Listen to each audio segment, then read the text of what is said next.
If we want to talk about violence and its dissolution or division, it is impossible to avoid talking about human beings as ancient runners and ancient throwers. This is nothing new.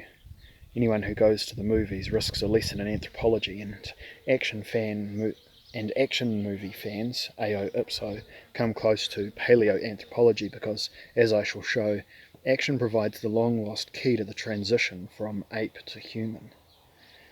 I shall begin with the observation that today's popular culture is the setting for a regression from drama to action.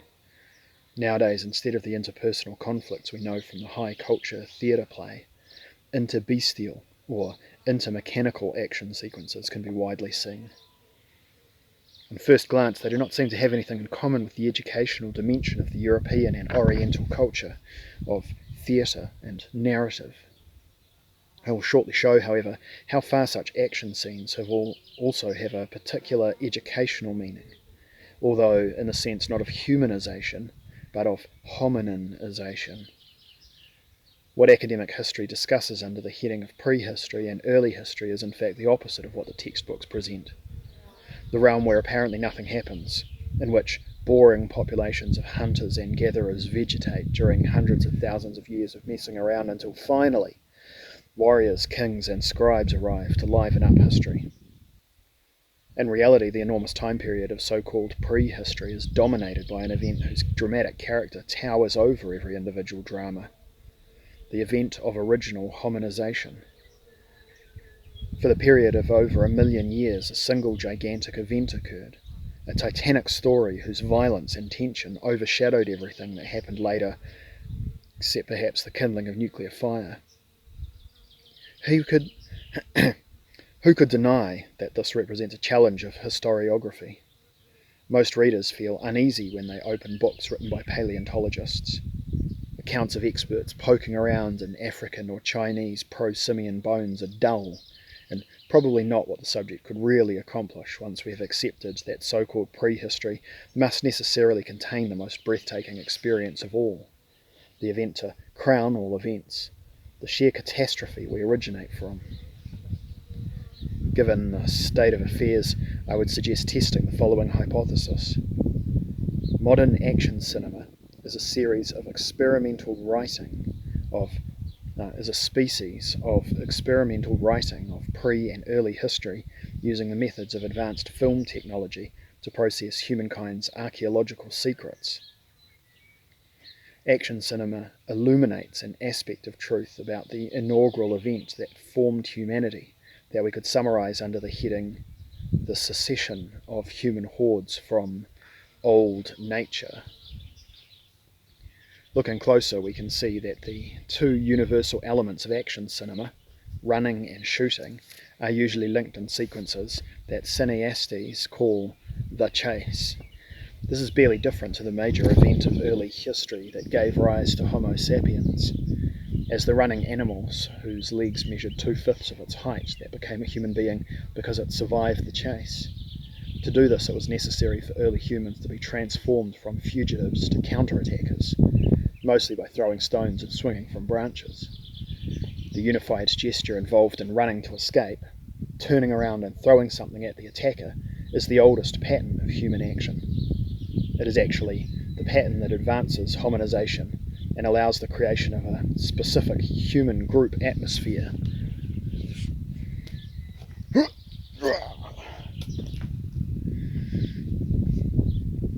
The singular combination of the skills of running and throwing created an invisible ring around those who possessed those special abilities, a distance from everything else in nature. From then on, nothing more could compel human creatures to adapt to the environment simply by means of their body. In the interior of this invisible ring, the human head became remarkably big, the skin remarkably thin, the woman remarkably beautiful, sexuality remarkably chronic, and the children remarkably infantile. The old sapiens horde were floating, or better still, fleeing, islands on which nature allowed the experiment of a luxury evolution with consequences for the world. Because human beings as runners, throwers, and beaters successfully evaded the direct pressure of animal competitors, humanity became the species that lifts its head, looks into the open country and quivers with wakefulness.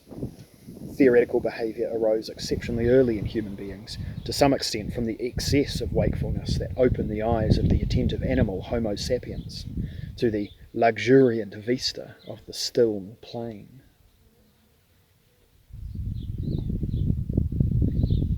This perspective helps explain the third universal aspect of action cinema, the waiting, the sitting still, the hero's immersion in the stillness before the attack, the small movements of the perpetrators in the eventless scene heavy with imminent events.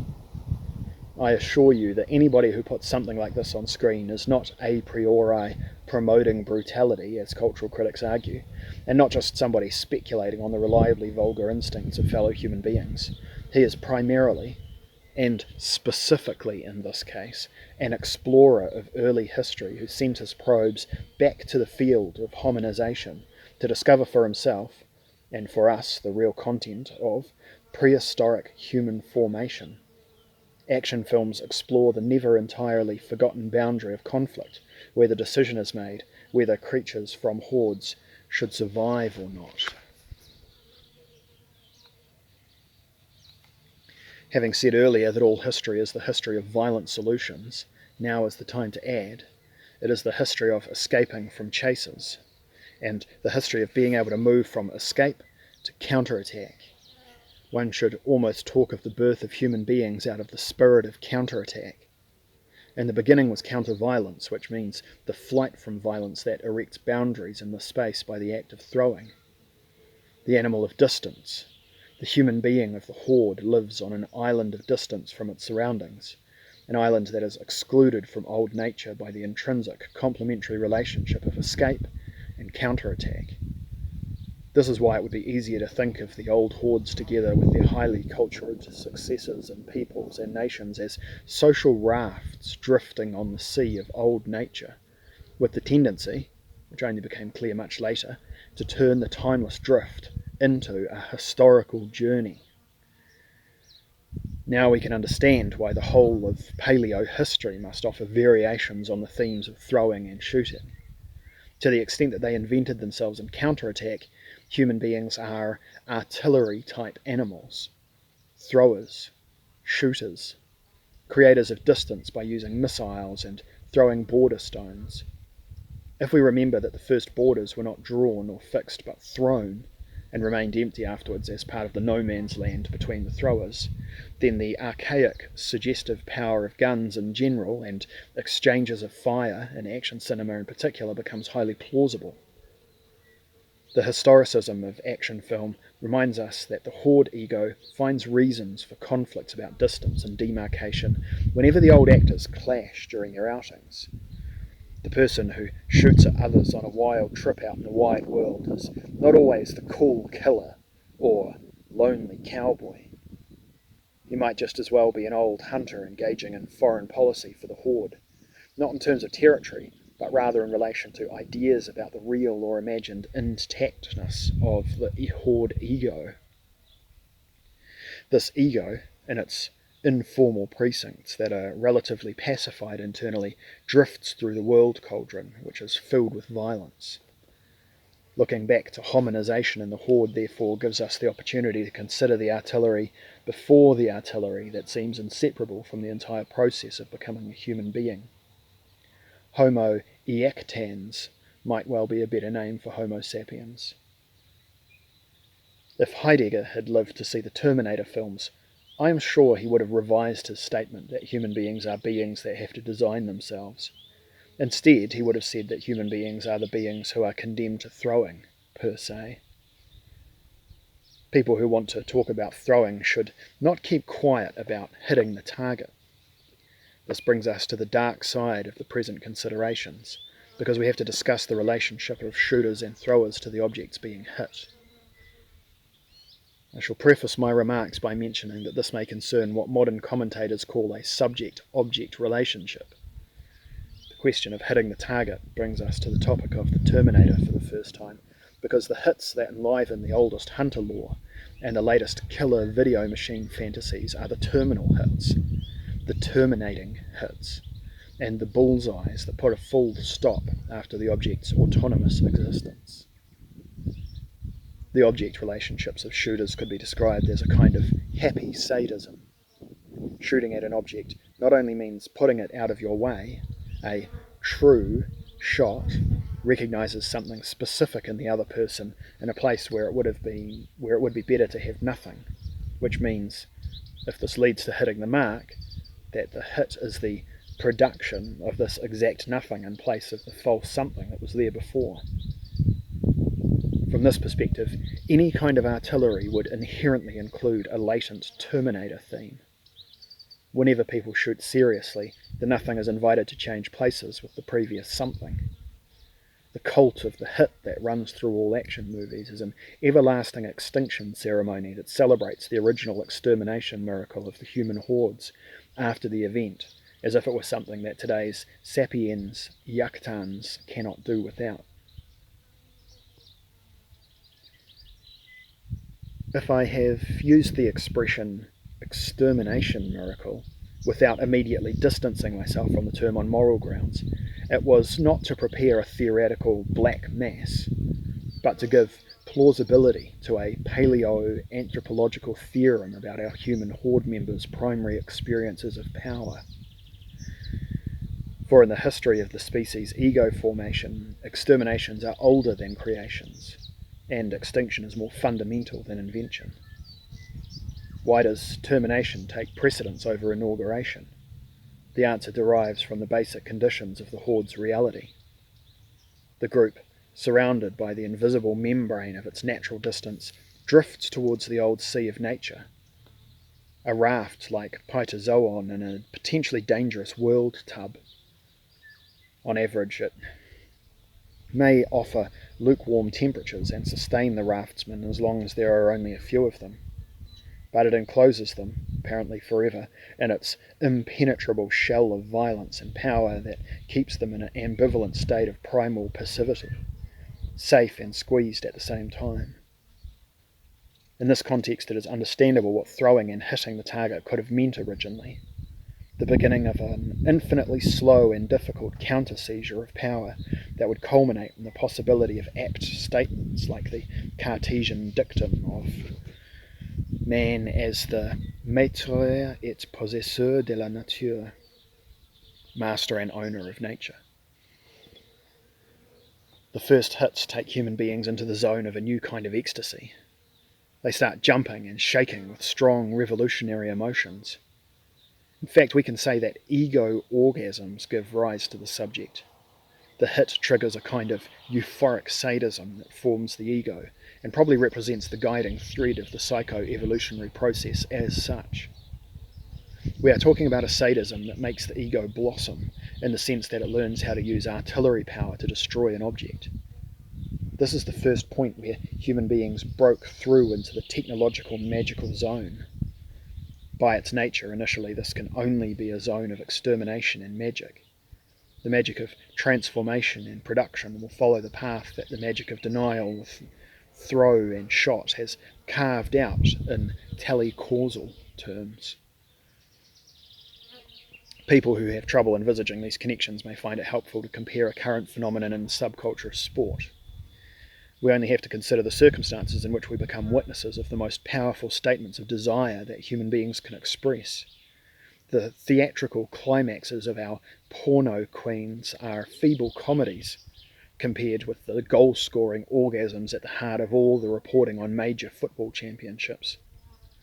You only have to study the gestures of the heroes on the field after they have scored a goal to see the eruption of wild forms of ecstatic satisfaction, forms for which there is no equivalent in the entire range of gestures within civilization. If we only looked properly, we could see that this often involves eruptions of almost obscene piety, and not only among men from southern countries who sometimes break down on the grass after scoring a goal, cross themselves and whimper before rolling their eyes and thanking some higher authority for the mercy of the shot. These are the Saturday prayers of modern humanity, prayers wept jointly by millions of viewers in front of small screens and in stadiums, These are the spontaneous prayers of preserved early history that make monotheistic Sunday rituals look artificial by comparison. I am convinced that these masculine shooter orgasms and hit cults are imitations of the primary sadistic jubilation with which the first hunters and throwers celebrated their original, albeit precarious, victories over old nature. At the core of its successes, the history of human skill follows this sadistic axis on which the subject asserts itself in triumphing over the object that has been hit and destroyed. The ominous cruelty of children sometimes contains aspects of this. It is a pole of attraction from the start for power that wants itself for its own sake. It is the longing for the extreme feeling of finally scoring some victories over nature, which is overpowering on every other front. It takes the first steps towards breaking out of nature's cauldron, ballistic preliminary rounds for the metaphysical idea of overcoming the world. It is thus appropriate that in the second Terminator film, which is the present peak of modern action cinema, the killer machine appears as an ally of the little Messiah. Just as it is right that the holes he shoots with big handguns into the heads and bellies of his enemies are finally shown explicitly as holes, thanks to computer-generated images, at last everyone can see without mediation what terminating means. To make a hole where previously something complete, resistant, and false existed. To quote a wise old caveman's proverb, no survival without eliminating adversities. But what if the entire world looked like an adversity? What if the Earth became the target of a last sweeping shootout? As we know, ordinary heroes in action operate on the sound idea of annihilating hits. Terminators, in the last exchange of fire, however, operate on the concept of the redemptive mission of exterminating the global exterminator. Global destruction means the fantasy that the whole of humanity will be boiled in a nuclear cauldron.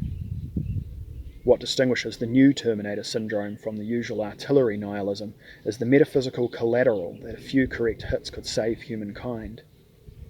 Anybody who successfully shoots down people who are threatening to shoot everything becomes the redeemer, with the gun as the symbol of holiness. How can we explain this mention of the gospel in the same breath as the most brutal literature of violence? I am afraid it is high time to ask Arnold and James what they think of religion.